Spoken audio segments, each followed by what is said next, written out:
Nagpunta kami sa Quiapo, namili kami ng mga cup pampasalubong.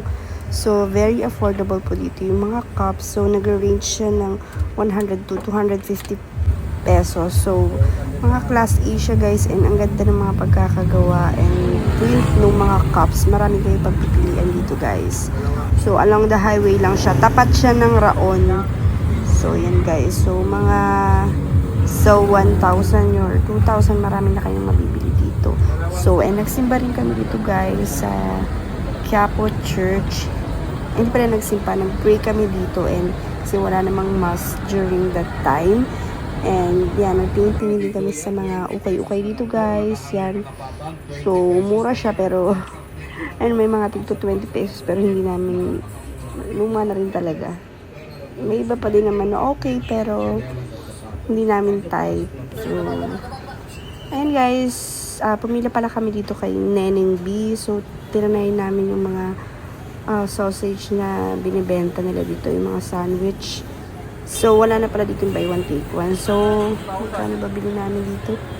I think 70 pesos or 50. Ayan, nung April pa kasi to guys na bumili kami. So, ayan, medyo ano ko na. Kasi, yung buy one take one nila is alam ko 120. Dalawa na. So, wala sila ngayon. So, 70 pesos siya guys. So, yun guys, ang haba ng pila dyan.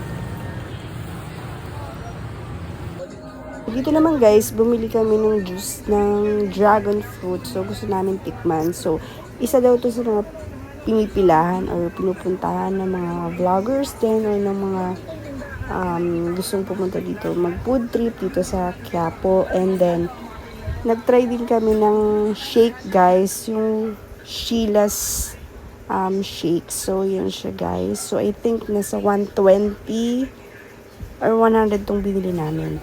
And then dito guys sa Jolly's Dada. So palabok yung in-order namin dito kasi nabusog na rin kami. So worth it siya guys, 70 pesos lang. And marami talaga siyang sahog, may pusit pa siya. And may tokwa, egg,